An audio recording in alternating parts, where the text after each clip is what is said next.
गणेश जी और अंधा भिखारी की कहानी। सूखीपुर गांव में मोहन नाम का एक अंधा अनाथ लड़का रहता था। वह मंदिर के बाहर बैठकर भीख मांगकर गुजर बसर करता था। गांव में शंकर चाचा थे जो बचपन से मोहन की देखभाल करते थे। मोहन उन्हीं के साथ रहता था और वे उसे सुबह मंदिर के बाहर छोड़ जाते थे। रात के समय उसे अपने घर ले जाते थे। इसी तरह समय बीत रहा था। एक दिन मोहन ने शंकर चाचा से कहा, चाचा जी, आप मेरा बोझ कब तक उठाते रहेंगे? आप बचपन से मेरी देखभाल कर रहे हैं।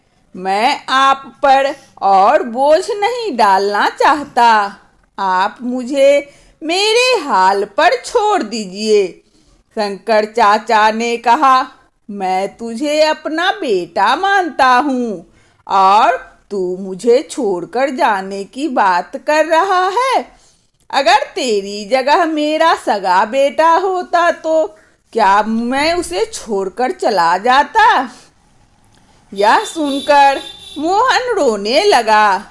अब तब शंकर चाचा ने उसे समझाते हुए कहा, तू गणेश जी के मंदिर के 12 वर्षों से भीख मांग रहा है। समझ ले, तू उनकी शरण में है। उनकी पूजा किया कर, वे ही तेरी रक्षा करेंगे। मोहन ने कहा, चाचा, हम भिखारियों को मंदिर में जाने की इजाजत नहीं है। मैं तो मन ही मन गणपति जी को याद कर लेता हूँ। तब शंकर चाचा ने कहा, बेटा, तू चिंता मत कर, एक दिन सब ठीक हो जाएगा। चल अब सो जा, रात काफी हो गई है। अगले दिन शंकर चाचा मोहन को लेकर गणेश जी के मंदिर पहुँचे। तभी मंदिर के पुजारी ने उन्हें रोका और कहा, अरे, इस भिखारी को कहाँ मंदिर लेकर जा रहे हो? यह तो हर दिन मंदिर के बाहर बैठता है। इसे मंदिर के बाहर ले जाओ। शंकर चाचा ने कहा, क्या भिखारी इंसान नहीं होते? उन्हें पूजा पाठ करने का हक नहीं होता? तुम कौन होते हो इसे पूजा करने से रोकने वाले? इस पर पुजारी बिगड़ गया और उन्हें मंदिर से बाहर निकाल दिया। तब मोहन ने कहा, चाचा, रहने दो, मैं यहीं से भगवान जी की पूजा कर लूँगा। आप मुझ अंधे के लिए झगड़ा मत करो। कहीं पुजारी को गुस्सा आ गया तो यह मुझे मंदिर के बाहर भी बैठने नहीं देगा। यह कहकर मोहन अपनी पुरानी जगह जाकर बैठ गया। शंकर चाचा वापस अपने घर चले गए। मोहन बैठकर भीख मांग रहा था। तभी उसे किसी के रोने की आवाज सुनाई दी। उसे लगा कोई बच्चा रो रहा है।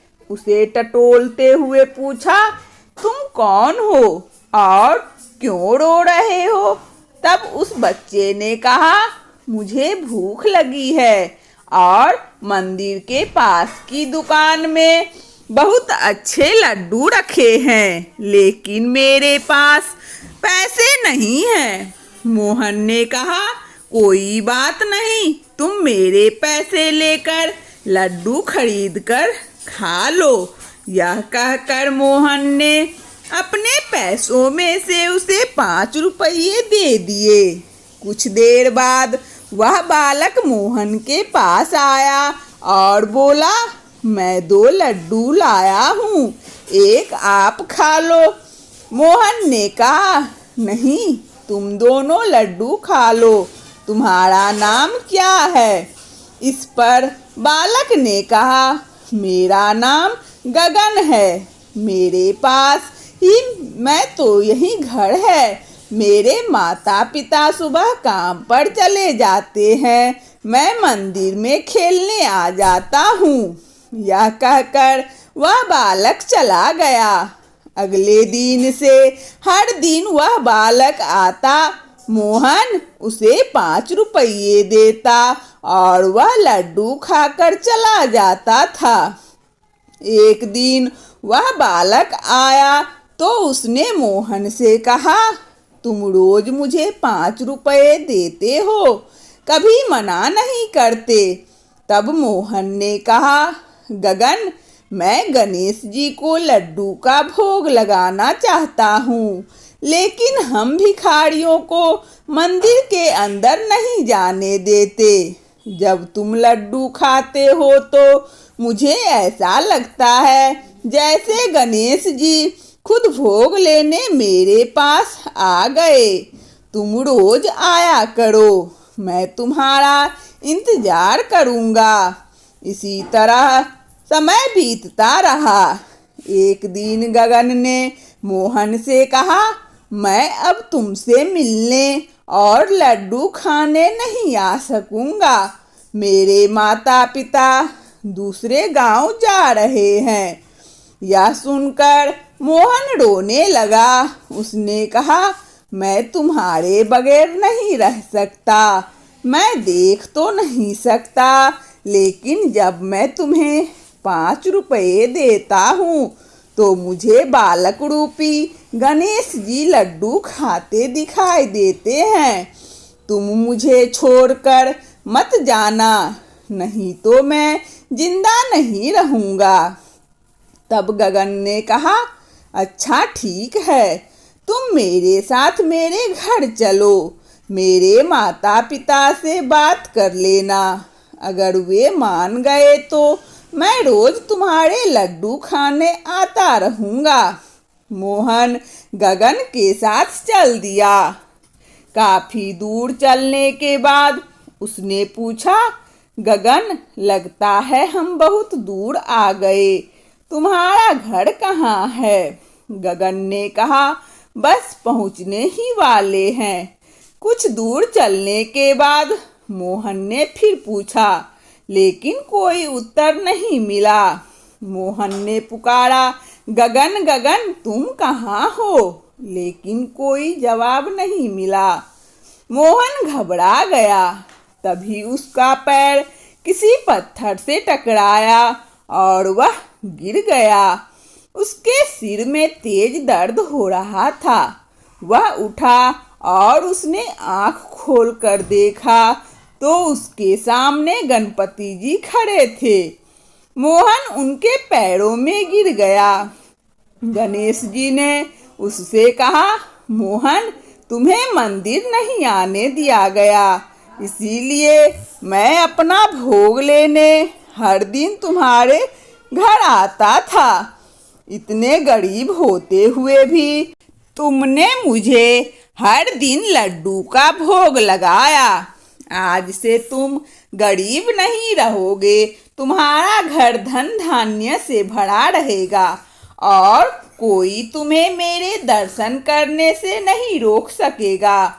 यह कहकर भगवान जी अंतर ध्यान हो गए। मोहन की आंखों की रोशनी वापस आ गई। वह अपने घर आ गया। वहां उसने देखा एक कोने में सोने चांदी रुपये के ढेर लगे हुए थे। अगले दिन से मोहन नए कपड़े पहनकर शंकर चाचा को साथ लेकर गणपति जी के मंदिर जाने लगा। अब उसे किसी ने नहीं रोका। भगवान जी की वो पूजा करने लगे।